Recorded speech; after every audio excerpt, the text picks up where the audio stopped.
In this week's episode of the WNP podcast, we look at week one of the college football season, make some predictions, and look at potentially the most important game this year. Stay tuned.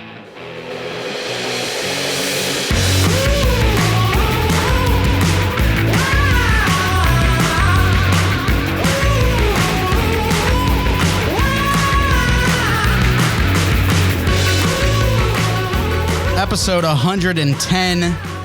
The We're Not Professionals podcast. I'm your host, Mike Mitchelson. Chase Crawshaw with me today. Chase, how you doing? I'm doing swell. Thank you for asking. Feeling incredibly professional today, despite the name, because of a whole new situation we got going on. Yeah, for sure. And you know what? We're just going to rock with this one. It sounded good, I think. We were doing some tests, but hey, the test seemed to go pretty all right. And it felt good to me. That's why I wanted to just jump in. Yeah, right. So we got some new equipment going on. I should probably turn off the sound there. Got some new equipment going on. Got a new sound producing board that me and Chase are so excited to get our hands on. I got a new mic and we're putting a studio together. So we're going to have that probably next week, Friday. We'll see. Maybe it'll be another week after that, but it's coming soon. And I guess we're going to be recording in person a lot more often now. We haven't done that super often since COVID started, but I guess I'm going to have to deal with your face from now on. Yeah, I mean, I know how much you're looking forward to seeing me just around these parts a little more often because I know you get a little more buttered up when I'm here. Right. But no, it should be good. It'll be fun to use. I'm definitely excited to see how it all kind of unfolds in the end of the day. It's going to be still, as you mentioned, probably a couple of weeks till it's all kind of set in stone, but it's very promising. And I'm not sure if the audience has noticed. They probably haven't, but we had new music and we have a new logo for the podcast as well. So we decided that I was actually thinking, I told Chase, maybe we take a week off so that we can just release all this stuff. And just turns out that we're able to do all of it and still put out an episode. So that's really cool. But what do you think of the new logo? You like it? You not like it? I thought it was pretty good for $17. Yeah, no, I'm happy with it. It was a good find.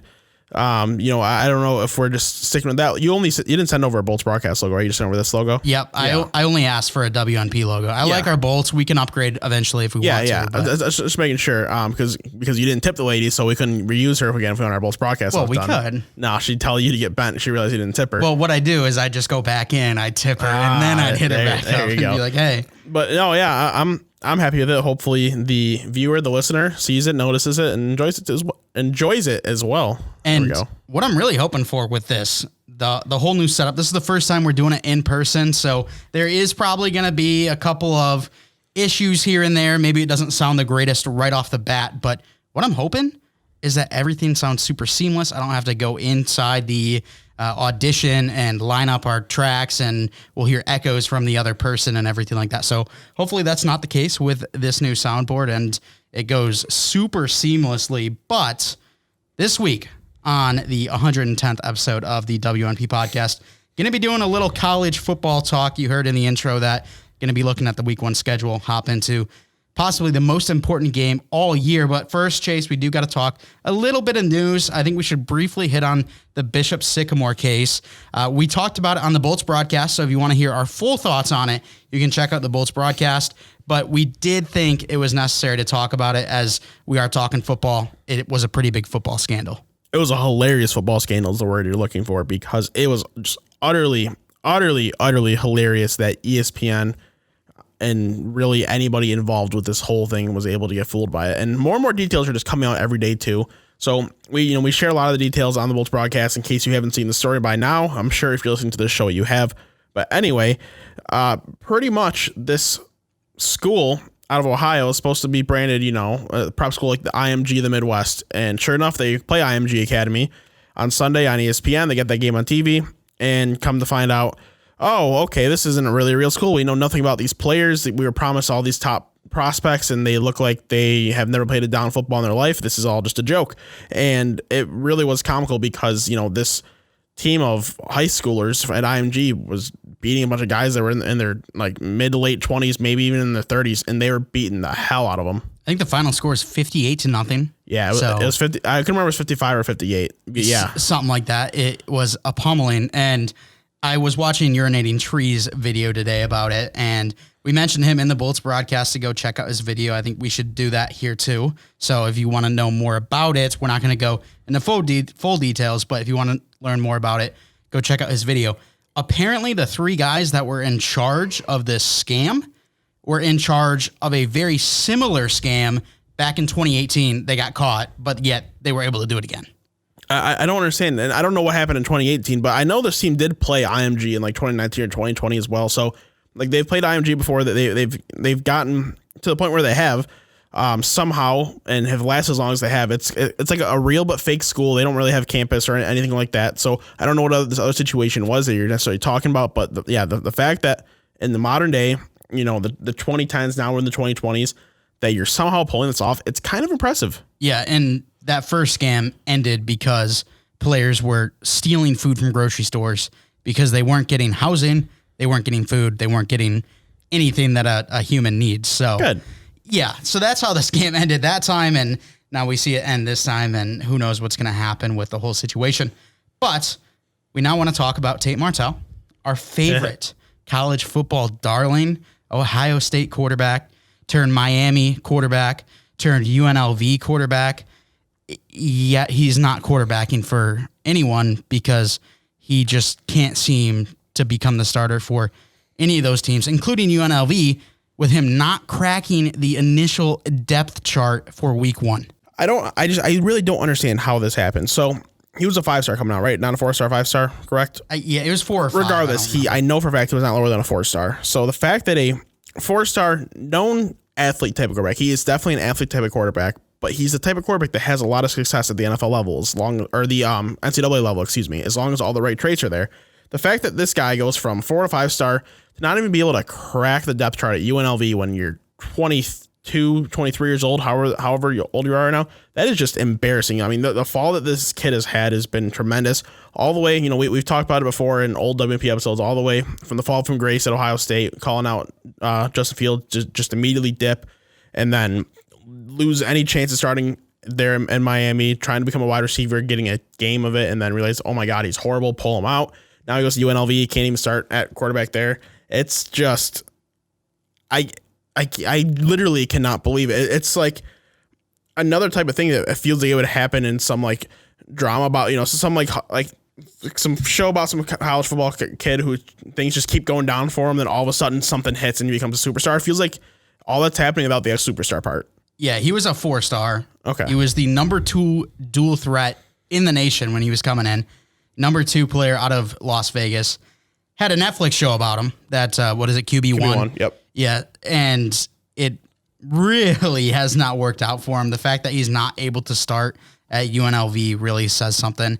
I don't know if it's his work ethic, if it's his skill. I feel like it's not his skill because he was the number 2 dual threat coming out, but I could be wrong. Sometimes it just doesn't work for players, and that was the case for Tate Martel. And before we move on, you know, Christian Hackenberg is a prime example of somebody who once showed so much promise and just lost the ability to play, because he started as a true freshman, if I'm not mistaken, at Penn State. If it wasn't a true freshman, it was a redshirt freshman. He's 18 or 19. He's one of the youngest starters in the nation, one of the youngest starters in the Big Ten at quarterback, and played great. He played phenomenal when his first year starting, and literally every single year after that, he got worse and worse and worse and worse. And after his freshman year when he started, I know there was a coaching change, so they're going through the whole, you know, what the word I'm looking for is the whole fiasco, the whole I don't change and scandal is the word I'm looking for. The whole Penn State scandal. I couldn't think of that word. So they're going through that the whole time. So there was changing of the coaching staff, but that shouldn't be enough to regress a kid so hard and to make him literally get worse. He literally got worse from the age of 20, 21, 22, 23, 24 till he was just out of the NFL. I mean, he was pretty good with the Jets. Yeah.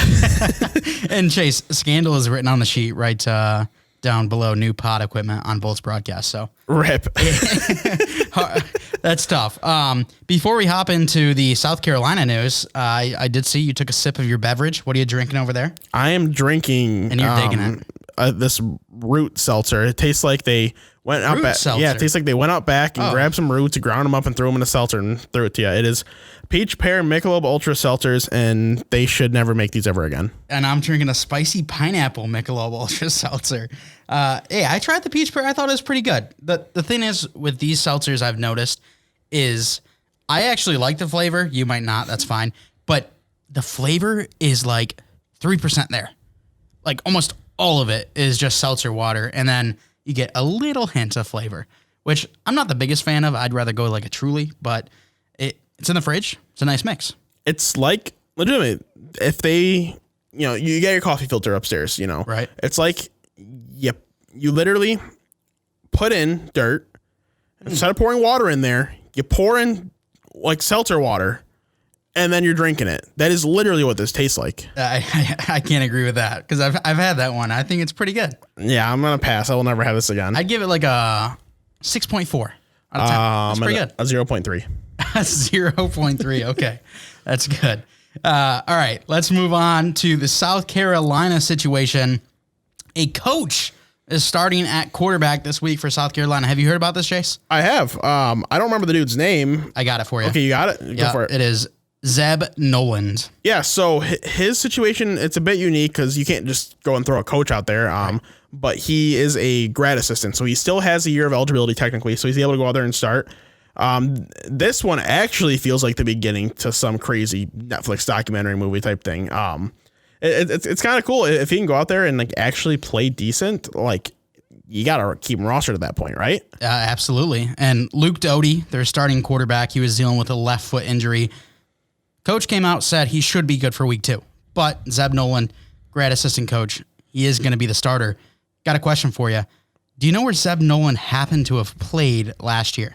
No, I want to hear it so badly. He was the backup turned starter for Trey Lance at North Dakota State. Oh, let's go. Yeah. What a legend. So he is a baller because if you played at North Dakota State, you are an NFL talent. Absolutely. Okay, so he will be getting drafted after this season. That is what I needed to hear. And their coach came out and said, people, let's stop this narrative of he hasn't played football in a couple years. He's played football back in June because, the Division II, Division III, all that college football played later because of COVID and everything. So even though North Dakota State had that one game with Trey Lance starting, they did eventually have a full season back in the early summer and spring area. So he did play recently. Yeah, so he's got his sea legs under him, if for lack of a better term. So he might go out there and play okay. Like, who knows? Yeah, that's a guy to keep an eye on for sure. Zeb Noland could be a really cool story. Could be one of those documentaries like Chase was talking about. But the beef of this episode is going to be previewing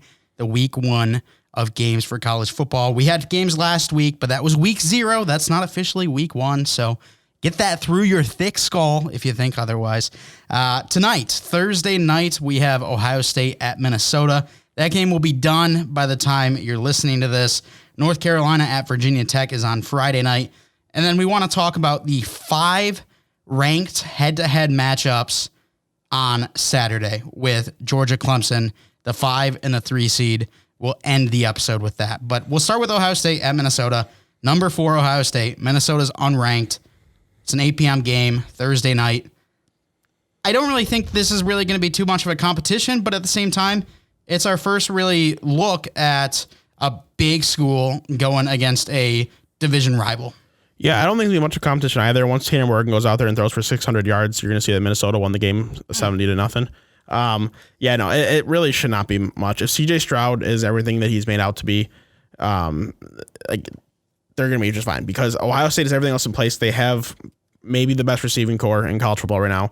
They have a tremendous running back room with 3 or 4 or 5 stars that are all probably going to get looks in this game at the end of the day because they're all talented enough. And the defense at Ohio State is always fantastic. So they've got every piece in play. Minnesota is just really not quite there yet as an organization. Excuse me. They're continuing to improve since PJ Fleck has gotten there. They have improved. They're still on the up and up. It took PJ Fleck a little bit of time at Western too to get things kind of intact, and they went on a Cinderella story type of run. I don't think they're too far off from being a more competitive type team, but just he's got to get one more full recruiting class, actually implement it into a system before he can truly compete. So I really don't think this will be much of a game. Yeah, I love PJ Fleck, but it's tough to do stuff against a team that's full of 5 stars. And I did see one thing that someone was coming out saying Master Teague, he's going to be one of the best running backs in college football this year. I want to get your thoughts on that. Mine personally, I just don't think he's talented enough to be one of those guys. I think he's talented enough to have like the yardage if he gets the right amount of carries, but like to be an 8-yard attempt type of guy, no, like that's really not what he's going to be. He's kind of a unique athletic type of being because he's a bigger dude. He's built like more of a power back, but he moves really well. Like he can fly down the field. So if the holes open up right and they focus on a run heavy offense, sure, he could get there. But Ohio State is really the only team in the Big Ten that doesn't focus on a run heavy offense. They run a pretty balanced style offense that I don't know the actual numbers, but I wouldn't be surprised if it's pretty damn close to 50-50. So he's not going to get enough of that work, especially with the guys behind him, to like lead the nation in rushing yards or anything like that. So I could see him having a solid year where he's going to get drafted, but not necessarily like a dominant year. Yeah, I could never see him as like a top 2 round in the NFL draft. No. He's an early day 3 guy at best. Yeah.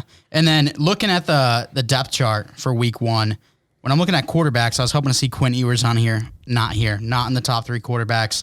You got Kyle McCord, the other true freshman that decided to come out early.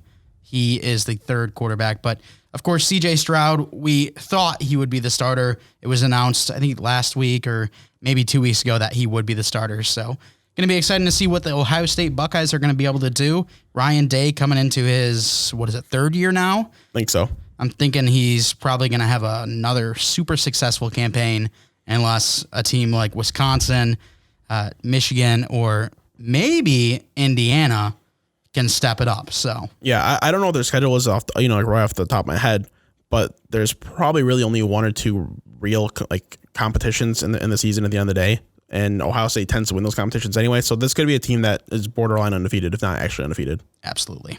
Well, Friday night's game, North Carolina at Virginia Tech. This wouldn't be a game that I'm necessarily interested in talking about, but they have a top 2 Heisman favorite and Sam Howell, number 10 North Carolina. This could be a team where if he produces, if he is as good as people think he could be, this could be a team that could fight for a playoff spot. Yeah, the roster isn't quite as talented as it was last year, but there's still some guys in place. And at the end of the day, the most important player on that team was the quarterback. He's still there. He's got another year of development under him. He could really carry this team. He's going to have to kind of carry this team. Like, I don't think they're like bad all around, but like to truly be like a contending team all season long, it's going to be on the back of a Heisman type of season. And I do think he's talented enough to do it. I know he's your number 1 quarterback in the class as of right now.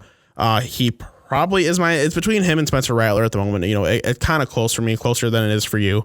I think he's bound to have a pretty good year this year. I just don't know how much faith I have that he's going to have like a dominant type of season. Yeah, and I saw someone compare him to Baker Mayfield, and that hurt my heart because big Sam Howell guy, not a big Baker Mayfield guy. They're literally the same type of quarterbacks, though. They're the same type of quarterbacks, but Sam Howell doesn't seem like a D-bag that thinks he's better than everyone. I don't think Mayfield seems like a D-bag. Well, he kind of played the villain. He really played into it in his first couple of years. Maybe not last year, but that's kind of because eyes were off of Cleveland as a whole because, oh, shit, they have one of the best rosters in the world.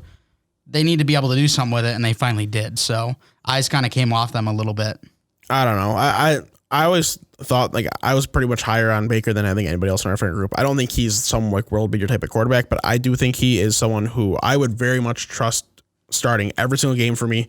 No ifs, ands, but week 1, regular season, Super Bowl, I don't care. I would trust him enough to start a quarterback for me, and maybe more than a lot of guys in the league too. So I don't really I was never a big fan of the hate. Like he had some underwhelming performances for sure, but he really improved his game a hell of a lot last year, and I think he's got a good chance to improve it some more. Baker or your boy Goff? Oh, Baker Mayfield every day of the week. Baker every day of the week. Derek Carr? Still Baker. Really? Yeah. Baker or Ryan Tannehill? Ryan Tannehill, 100%. Okay. Ryan Tannehill he's got to be my top 10 quarterbacks this year, and Baker Mayfield's probably just outside of there. I was going to say, you probably have him in your like 11 to 14 range. Yeah. Sounds like. Based on the other quarterbacks we talked about. And I agree. Get Jared Goofball out of there.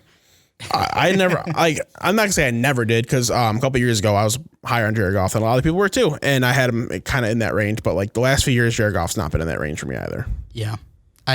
We talked about Tua versus Jared Goff. And I was a little bit surprised that you went with Tua instead of Jared Goff because you're not a Tua guy. Not at all. But at the end of the day, he definitely didn't put all he had on the field last year. He has more to give. It is pretty clear, regardless of where I think his ceiling is. Like it probably is higher than I think it is. And he clearly has more to give. So you got to take the chance on a guy like that, especially where the Lions are. If you're just like looking at the Lions situation or the Dolphins situation, doesn't matter. Either one of those, like you got to take the chance on the guy possibly booming. Right. Well, back to the college football landscape, North Carolina, Virginia Tech. That's only a 5.5 point favorite for North Carolina. I think this is a match where you could possibly see an upset. I don't think Virginia Tech is a bad team. They're not a Southern Utah or a Weber State, but they're a team that could be a real challenge for this North Carolina team if they don't come out firing. However, I got to give it to North Carolina. Sam Howell, I think he's the guy in college football this year, so I'm going to give that a win. Yeah, I mean, I'm in the same boat, too. There's not really a whole lot of names I could even tell you from Virginia Tech, to be honest. It doesn't really mean much, because if you can play well as a team, then you're going to be fine. But I just don't know if there's enough power around where they're going to be able to overcome a strong performance from Sam Howell. Because Sam Howell should have pretty much only strong performances this year. If he has any like underwhelming performances, it might be a bit concerning. Yeah, it could hurt his draft stock, that's for sure. All right, let's go to the game that everyone is saying is going to be an upset. You got the Texas Longhorns versus the Louisiana Ragin' Cajuns. Texas is a 9-point favorite here. Texas ranked 21, Louisiana ranked 23. This game's on Saturday at 4:30 p.m. on Fox. Wait, you say Texas is a 9-point favorite? They are. Okay, I might go put some money down on Indiana, or not Indiana, Louisiana covering that. Could they cover? Sure, but people flat out saying that this is going to be an upset. For me, as a recent Texas Longhorn fan with Bijan and Steve Sarkisian as the head coach, I'm all in on Texas. I think they're going to win this one.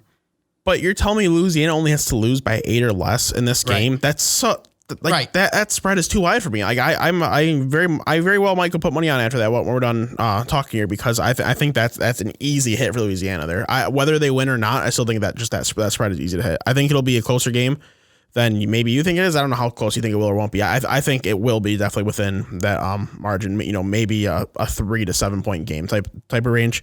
Could go either way. I'd probably lean Texas at the end of the day too. But I could really see Louisiana come out too. I think it very well could be a close game, one to definitely put money on.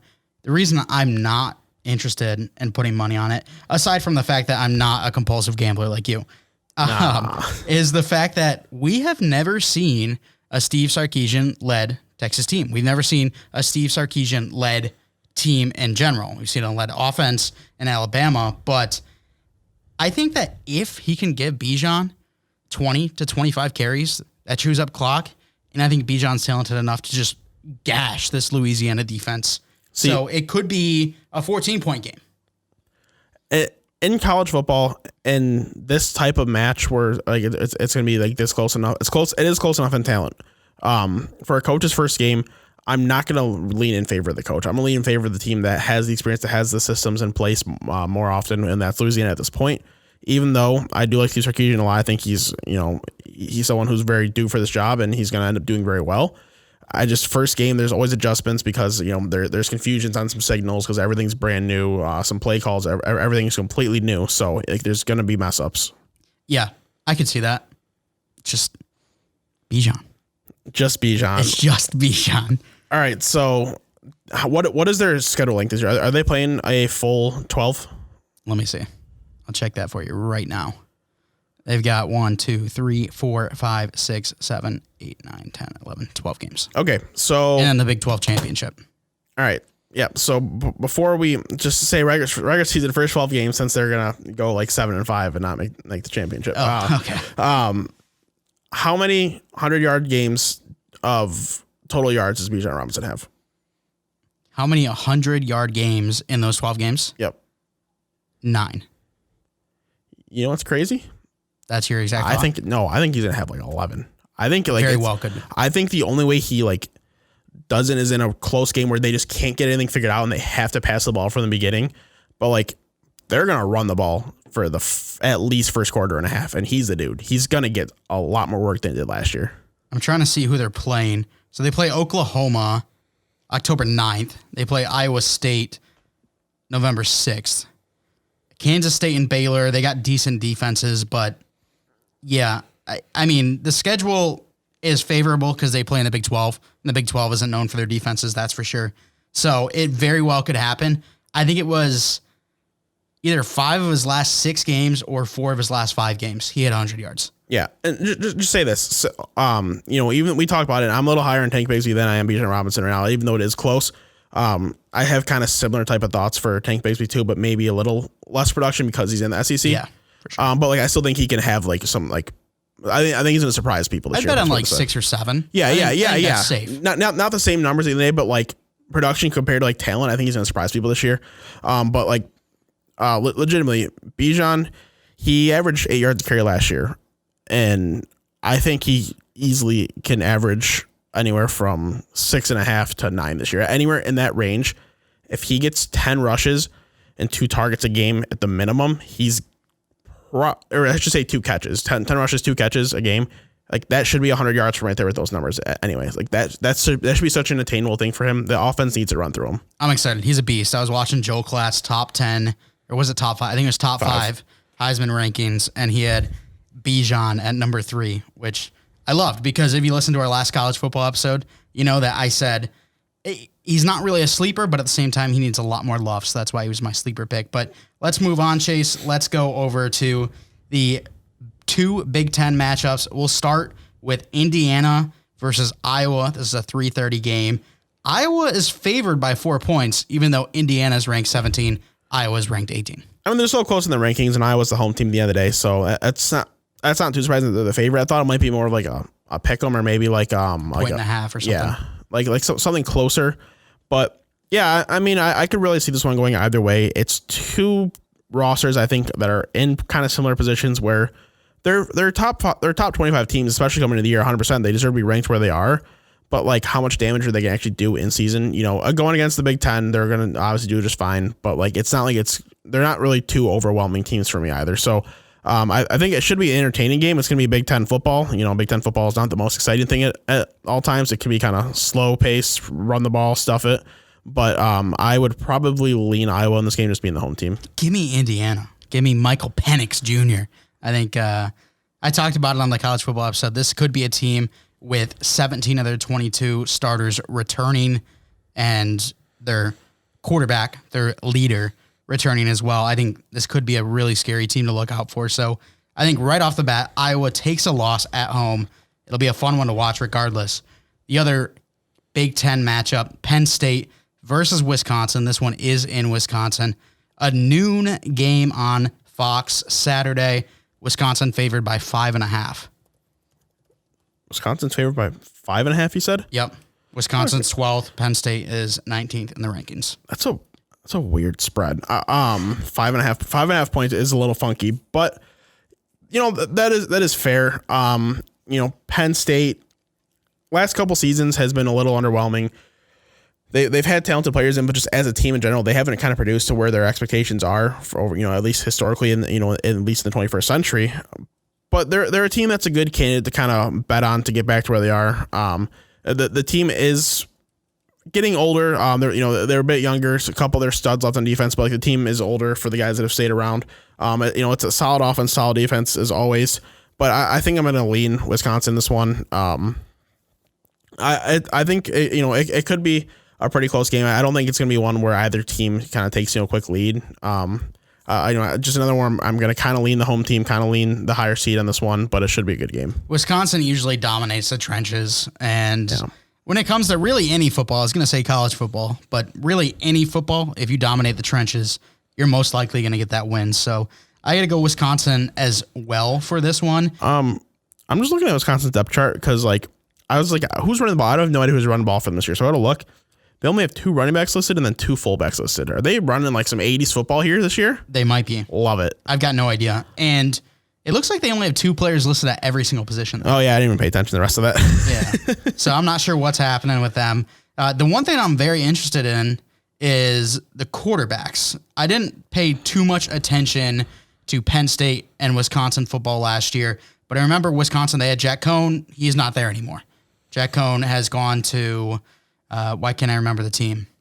I don't know, somewhere random. Yeah, Jack Cohn left and went to a different team. And then Penn State, Sean Clifford is their starting quarterback. Oh, yeah, somewhere random like Notre Dame. Right, exactly.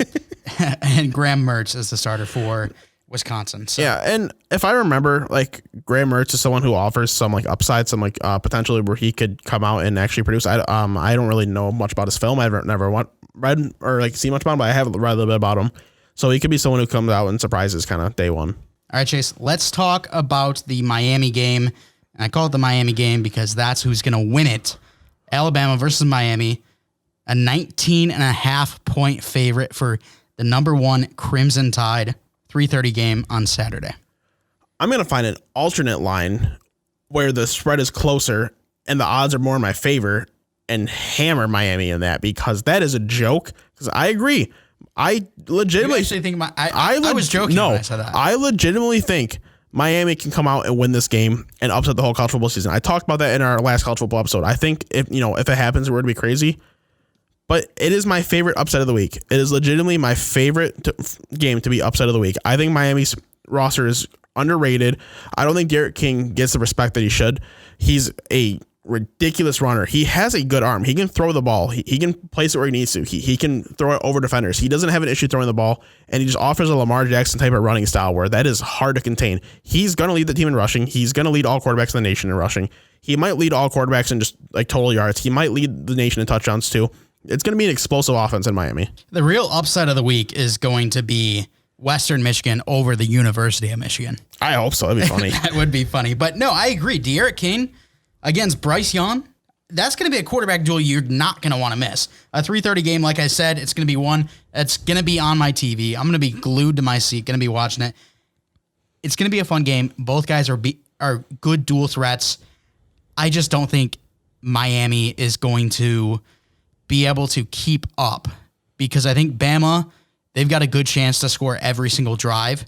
Miami, I think there's a chance with the Alabama defense that they're able to shut Miami down 1 or 2 drives. But I think it's going to be a very high-scoring game. Here's the only thing with the Alabama offense. Like, the Alabama offense always clicks, and it's always just fine.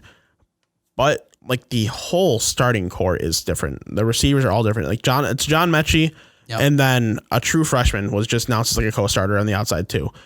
So we'll see what he can do. I can't remember his name. But like John Mechie is going to be a dude who's hyper targeted. And Bryce Young looks like he's a talented quarterback. I can't remember the running back in that room, but it's an Alabama running back. It's Brian Robinson. Yeah, Brian Robinson. That's right. He's gonna put himself on the radar this year as a legitimate NFL prospect because he's got some talent too. And I don't think it's impossible for them to do that, but like I don't think it's a lock that they score like every drive. I don't think his offense is going to click as well as it has the last couple of years. I think they'll still be good, but there's going to be kind of some hiccups at least to start. And I think Miami is one of the worst teams that they could have played to start the year. I got to ask, we haven't seen much of Bryce Young yet. What are the chances that he follows his 3 predecessors, Mac Jones to Jalen Hurts? What are the chances that he follows in their footsteps and becomes another fantastic college quarterback and a very high pick in the NFL draft? And high pick, including that second round. I think that's pretty high for Jalen Hurts. Yeah. Well, odds would say it's very unlikely because the odds would legitimately say it is very unlikely, but it's far from impossible. He was a talented quarterback coming out of high school, and the beauty with Bama is these guys, like they can sit there, mature and develop, and when they finally get out there, they've just been sitting there for 2 years, maybe a year, maybe 3 years. Maybe they're sitting there for 4 years just waiting to produce, and they go out there and they do everything they can to produce because they know their time is limited there because they've burned a couple of years of eligibility. So these Bama guys that have the benefit of actually sitting back and watching, not getting the opportunity to play, they always come out hungry. So he legitimately could come out, and if he understands the offense and can read the field well, like he should have a top 5 college football quarterback type of season. But it's hard to just automatically assume it's going to happen. And I think it's crazy that people are betting on that already. I think Bryce Young is a top 3 favorite for Heisman voting right now. No, maybe top 4. No, I'm not doing that. It's a little high. The odds are not worth it. Absolutely. All right. Final game here. We're going to talk about, Chase. It's the most important game in all of college football this year, at least in my mind. It's got so many implications on that final playoff that we see at the end of every single season. And that's Georgia versus Clemson, 7:30 game, Saturday night. Clemson's ranked number 3, Georgia's ranked number 5. Clemson is a 3-point favorite, and it's a neutral site game in North Carolina. And before you get in here and give all your takes, I want to say that I am incredibly disappointed. I am someone who has prided myself on being able to say the Clemson quarterback's name. Well, now I'm confused because I thought it was Uigalele. And then I was watching Joel Klatt's video, and he said Uiagalelei. No. So I don't know which it is. No, but here's the thing. Tua Tagovailoa has no UNG. It's TAG. So everyone was like, no, it's Tagovailoa. But Uigalele doesn't have any UNG, but I mean, I think I heard something similar. So pronounce it again. Uiagalelei. Like, it sounds like you're throwing in like 8 more letters. I know. Like, that's not that many. There's just no way. I'm confused. It might be like Ungale, maybe, for example. Not like Ungagale. No, he said Uiagalelei, which I thought was really weird because there's like a Y in it, like Uya Ungalelei. Yeah, no, there's just no way. Like, Joel Klatt, you were wrong. Sorry, there's just no way. So we're saying Mike's right. No, it's DJ Ukulele. Oh, okay, gotcha. But, all right, let's talk about the game.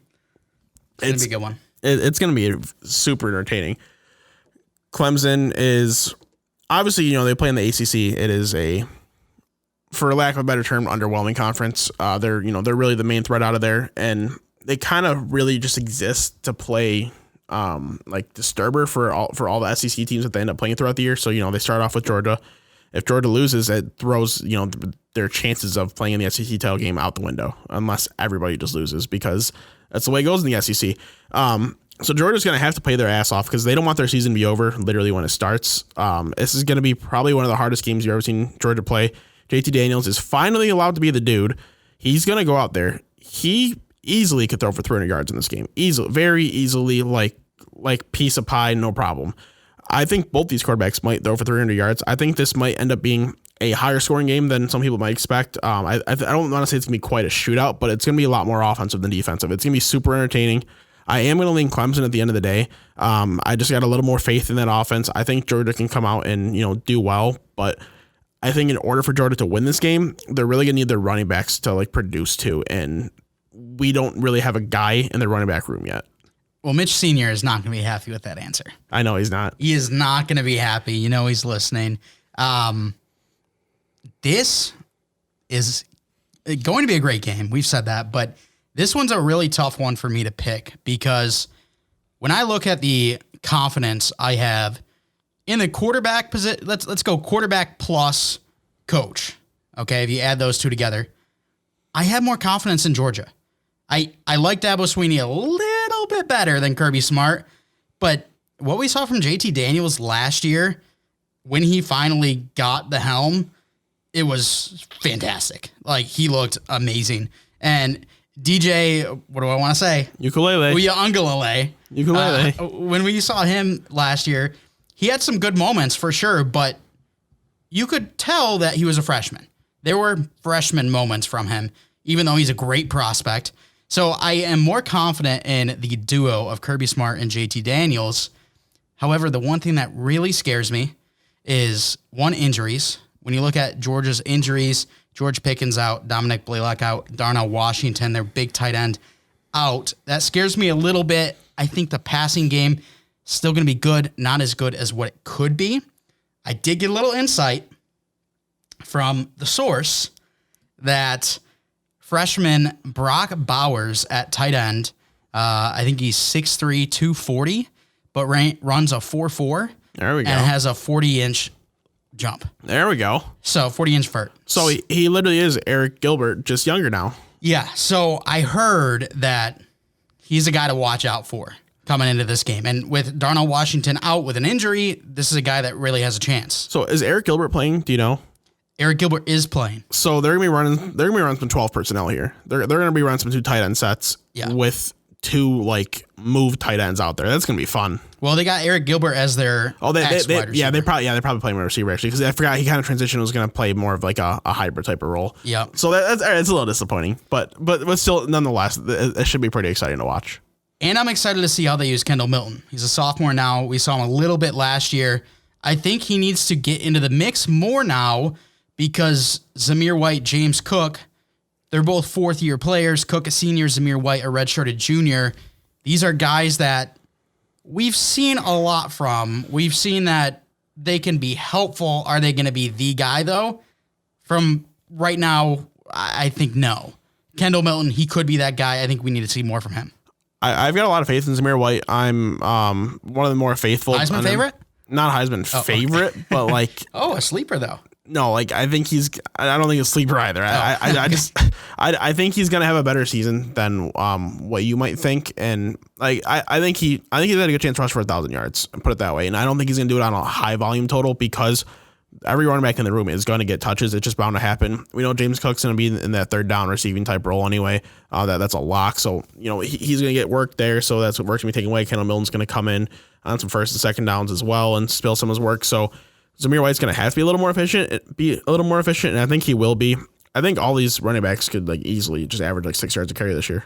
Yeah, I really want to see Kendall Milton. He came in the same class as Tank Bigsby and Bijan Robinson and Zach Evans. So I'd really like to see what he can do. I think he was the 7th ranked running back coming out of the class, and something like that. His flashes last year were pretty impressive. So I hope to see more. But I did say there's 2 things I'm worried about. One was the injuries, but secondly, Mitch Sr., my main source, but the other source on the tight end, that's the other source, if you know what I mean. Mitch Sr. has told me that the offensive line has a ton of talent, 4 stars, 5 stars everywhere. But through camp, through reports, they just haven't been able to mesh together quite yet. They're not a whole unit quite yet, even though they have a ton of talented players. If they're not a unit at this point, they are not going to have a fun time against the defensive front of Clemson. Yeah. Because they have a lot of talented players on that defensive front. And Brian Brees, he could be a guy that disrupts the run game, but also gets a ton of pressure on JT Daniels. So for that reason, I got to go Clemson. And I am so upset about that because I did not want to go Clemson here. But I think there's just too many factors that are going against Georgia right now. The injury problems are tough. The fact that the offensive line isn't a complete unit yet. I want Georgia to win, I'll say that. But I don't know if I'd bet on it. Clemson's the right pick here at the end of the day. It's going to be a close call, but if you have to choose one way or the other, the signs point towards you just like having to go with Clemson. Also, Kirby Smart, very good coach. But when it comes to those big-time games, top 5 games, he doesn't have the best record. When it comes to top 10 games, he's got a great record. Top 25, phenomenal. Outside of that, obviously phenomenal. But when it comes to the super important games, the SEC championships, the playoff games, for some reason, he just hasn't gotten over that hump yet. Maybe this is the time. Maybe Clemson this week is going to be the change that we see. But there's just so many factors that make me lean just slightly towards Clemson. But I think there's also a good chance that this Georgia defense could frustrate the young quarterback, DJ Uiagalelei, and it could be a problem for Clemson. I don't know. It's going to be a close game. It's going to be a fun one to watch. Yeah, I'm definitely looking forward to watching it. It's going to be a hard game to not want to tune into, just if you're a football fan in general. Even if you don't like college football, it's like obviously you feel like football, you're going to like college football. But if you're more of an NFL guy, it's going to be an entertaining game nonetheless. You're going to want to tune into it. And before we end off the episode, I want to talk about what will happen with Clemson and Georgia. What's going to happen with the loser? So let's talk about first, we predicted Clemson would win. Let's talk about Georgia. If they lose, what do they have to do to be able to make the playoffs? I think right off the bat, you can't lose another game. If you get in the SEC championship, you're going to need to win it. Because if you're a 2-loss team, you lose this one, and then you lose in the SEC championship, you're going to be sitting at that 6 to 8 range. You're not going to be one of those teams making it into the top 4. Does Georgia play Bama every year? I don't think they play Bama this year unless they make it into the SEC championship. Okay, because I think that if they lose week 1, I think that's probably about the only way that they can get in is like if they were to beat Bama, and they don't play Bama, so they're not really going to play anybody that's like higher than them within their own conference to really kind of catapult them. So I think, even if they go undefeated, someone else like could have a same record, and like it could, end up making it like a tie and it leans their way, but like they literally cannot lose any game at all the rest of the way and have to like probably outproduce a lot of guys, win their conference championship game, and then get into the playoffs. The two biggest matches for them outside of the Clemson game is number 13 Florida and then unranked Auburn. So I think those are two teams they can beat, but if they win out after losing to a Clemson in this scenario, they would be most likely going up against Alabama in the SEC championship. And if that's the case, they need to win it. Yeah. If they lose it, they're not making it. If they lose it, they'll fall to like 8 or 9 in the rankings. So I think realistically, if you're a Georgia fan, you really want them, you need them to take this game against Clemson because your history against Bama isn't great. Yeah. And with a not great history against Alabama and most likely coming up against them in the SEC championship, if you can win the rest of your games, that puts you at a 2-loss season and out of the playoffs. So you want to win it. All right, let's talk about Clemson now. What if Clemson loses this game? What happens to their stock? They do not play any other ranked teams. They go up against Boston College, Syracuse, Florida State, Louisville, South Carolina, but all those teams unranked. They would, let me go check the ACC, who I think they'd probably be facing. Miami maybe, or North Carolina. That would be their conference championship. It all depends how Miami and North Carolina do, like throughout the year and when they play them in the conference championship, because they're going to play them in the conference championship no matter what happens to Clemson. They're not losing 2 games in conference. They're not losing probably 1 game in conference up to that point, even if that. So it really just depends how those teams are. If they win their conference championship, I guarantee you they're in the playoffs no matter what happens. If they lose to Georgia 50-0, but they win out, win their conference championship game, they're still in the college football playoffs. I agree. They have the voter bias for being such a dominant team recently that it would be forgiven that they might have lost this game to Georgia, and they could pit it as this could be a great potential rematch where maybe we want to put Clemson at 3 because now Georgia's 2, so we can have them at 2-3 and match up against each other right away. So this game's way more important for Georgia than Clemson is what we're getting at. Significantly more important. Clemson, they can go with a loss here because the other teams in their conference, although there are some good teams, they're not super strong. They're not teams that you're going to be really worried about, whereas Georgia, they got to be a little bit worried about the Florida matchup, but if they make it into the SEC championship, got to be super worried with who is on the other side of their division. So Georgia needs to win this one. If we had to put money on a team, we're both going Clemson. However, I want Georgia to win. Do you want a certain team to win, or are you just indifferent, want a good game? I just want a good game. I really don't care who wins in this one at the end of the day. As long as we can all enjoy the game and we see good competition, then I'm in. Absolutely. Sunday night, you got Notre Dame at Florida State. This isn't going to be a game that has too much competition. I think Notre Dame runs away with it. But I thought it was interesting because it's a Sunday night game.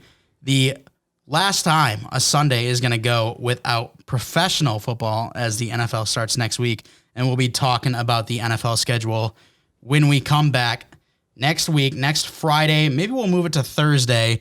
We'll have to see.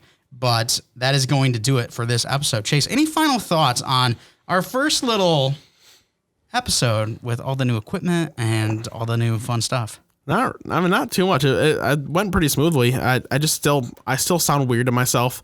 As long as it's not normal, then it doesn't matter. It just I feel like I just get a little more feedback than I'm used to in my own setup. And I do have the gain a little lower in my room because my room is not very well soundproof. So I don't want to pick up too much background noise. So that could be part of it too. But yeah, I mean, overall, the setup is awesome. Once we get the full setup done, it's going to be even cooler. There's a lot of fun stuff coming. Yeah, I'm very interested to see how it sounds. I'm going to go listen back and do a couple edits here and there, but hopefully I don't have to do too much. And hopefully it sounds pretty good for the listeners. And if it doesn't, if there's some stuff that you're irritated with, let us know and we'll try to fix that because, again, we are experiencing this for the first time, just like you guys are. So we're going to try to fix out the kinks and stuff, but hopefully it sounds pretty good. Hopefully it worked out pretty well. And that's going to do it for this episode. So if you want to stay up to date with what we do, you can follow us on Twitter at WNP Sports Pod. That's again on Twitter at WNP Sports Pod. We also have a Facebook and an Instagram that you can follow. Those will be down in the description below. Links, they'll be super easy to go to, and you can follow us there. If you're listening on YouTube, if you could please give us a like, give us a comment, and subscribe. Make sure to hit the bell to turn on notifications. It'll let you know when all of our episodes come out. And then put down in the comments what you think about this week's slate of games, or maybe you want to talk about Tate Martel and just kind of laugh at the whole situation. Whatever you want to do, go ahead, put that down in the comments. We're very active in our comments, and we're interested to see what you guys have to say. If you're listening on a podcast platform, if you could give us a 5-star rating and follow us there as well, we would really appreciate that. Want to thank you guys for coming out and listening. And as always, we're not professionals.